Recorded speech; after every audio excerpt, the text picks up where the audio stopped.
doing some pretty interesting investigations into the lives of Eve, Sarah, and Miriam up to now. Now we move on to a very different type of lady, Rahab. Interesting lady.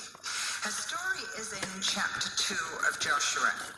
And for the sake of time, I'm going to tell you a little bit, and we'll read a few verses because her story spans a lot of scripture, and we like to get on to the applications.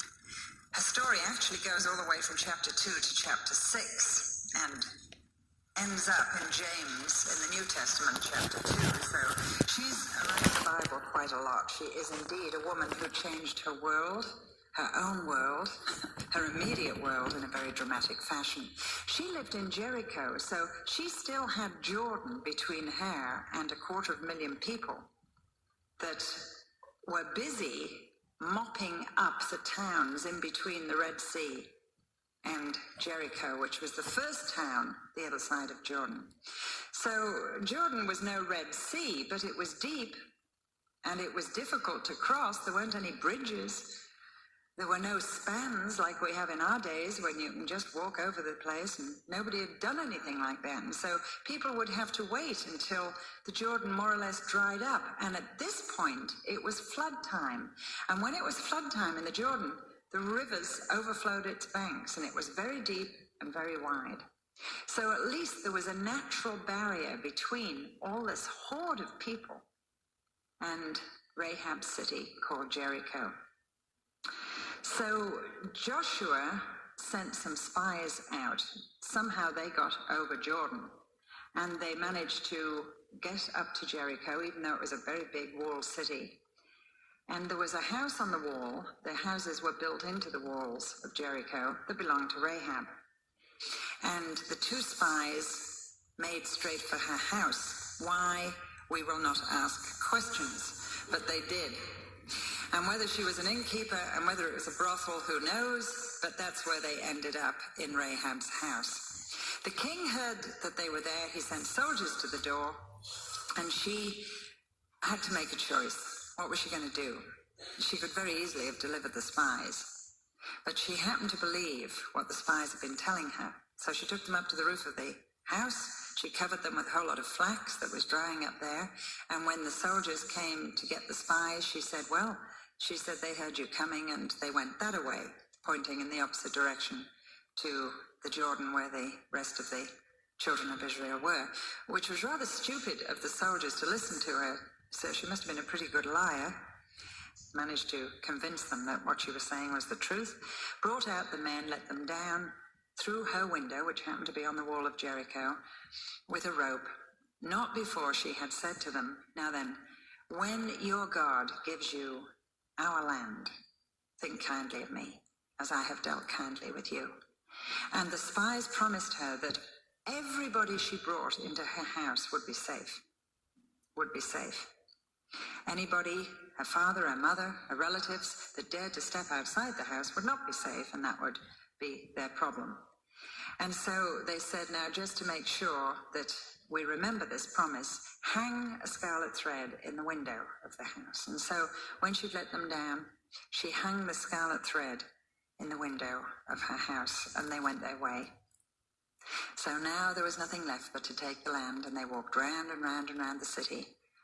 You know the story. They blew on the trumpets, and the walls fell flat. Now remember, Rahab's house was in the wall. It doesn't mean that every bit of every wall fell flat. Enough of the walls fell down for the army to go in and take the city. And so I can imagine Rahab gathered with her family. And so with all the vibration of the people walking around it and the blast of the trumpets, you can imagine God, knowing all these things, saying he makes dust and clay and things like that, caused the walls to fall down. And God, in triumph, took the city. Everybody was exterminated except Rahab and the people in her house. Why? Because she had hung a scarlet thread in the window. Now, Rahab was an outside-inside person. Now, let me define that for you. What was outside was not what was going on inside. The person Rahab was on the outside would never have convinced anybody that she had one godly thought, one God would thought. Her lifestyle, the sort of things she was doing with her life, the house she kept, her occupation, everything. It just wasn't feasible that this woman would have any Godward thoughts at all. She was an outside-inside person. An outside-inside person is a hapless person. A hapless person is somebody that happenings have happened to, and they couldn't help them happening. Now, it didn't mean that she was spineless. She was fighting for her existence. She was unscrupulous. She entered into a conspiracy to bring the ruin of her entire city down. And Jericho was a very high wall city, one of the highest wall cities and safest cities that there was. There was a good reason to believe that perhaps Jericho could withstand the army of Israel. And yet, she sold them out. She sold them out. So there was a lot going on the inside. And why did she do that? Because, believe it or not, she was seeking after God. She realized and recognized that the Israelites were God's people. And you see, God comes into this here.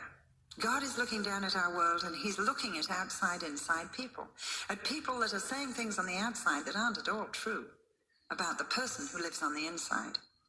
God looks down and he says, I feel your feelings. You might feel valueless. You might feel worthless, but you're worth me coming to save. You're worth me sending the spies to your house because I look at the heart and I don't look at the outside. God understood the feelings. He also understood the desires of Rahab's heart, the very feelings and desires and aspirations, and of course he does. He understands the woman that says, listen, what I am on the outside is nothing at all to do with who I really want to be on the inside. Rahab was not a very pretty woman, a very nice woman on the inside. She was a very pretty woman on the outside. But she was not a very pretty woman on the inside. But God saw her desire to be a very pretty woman on the inside. God sees the motives of our hearts. He saw the fact that that little girl of 10 hadn't had much of a chance or an opportunity to accept the God of Israel. Billy Graham said after he'd been to London, the youth of England have not rejected Christ. They haven't had a chance to receive him. And Rahab had not rejected the God of Israel. She had not had a chance to receive him. So what some women are on the outside has nothing to do with who they really want to be on the inside. God sees the desires. God sees the Rahabs of our world. God sees the outside-inside people. He sees their potential. He sees their potential. Here was a woman who could change her world, her own personal world, her family's world. And he saw the potential in this woman just as he always sees the potential. And folks, if we are believers, we must look at people with those sort of eyes, God's eyes, and say, whatever they are on the outside, I'm going to believe there's a Rahab somewhere there inside. And that even if they're as unpleasant on the inside as they appear on the outside, only God knows the desires of what they'd really love to be if they had a chance. I have no idea about their past or their present or what has gone into making them behave like this and act like this. One thing I know, God sees where I cannot.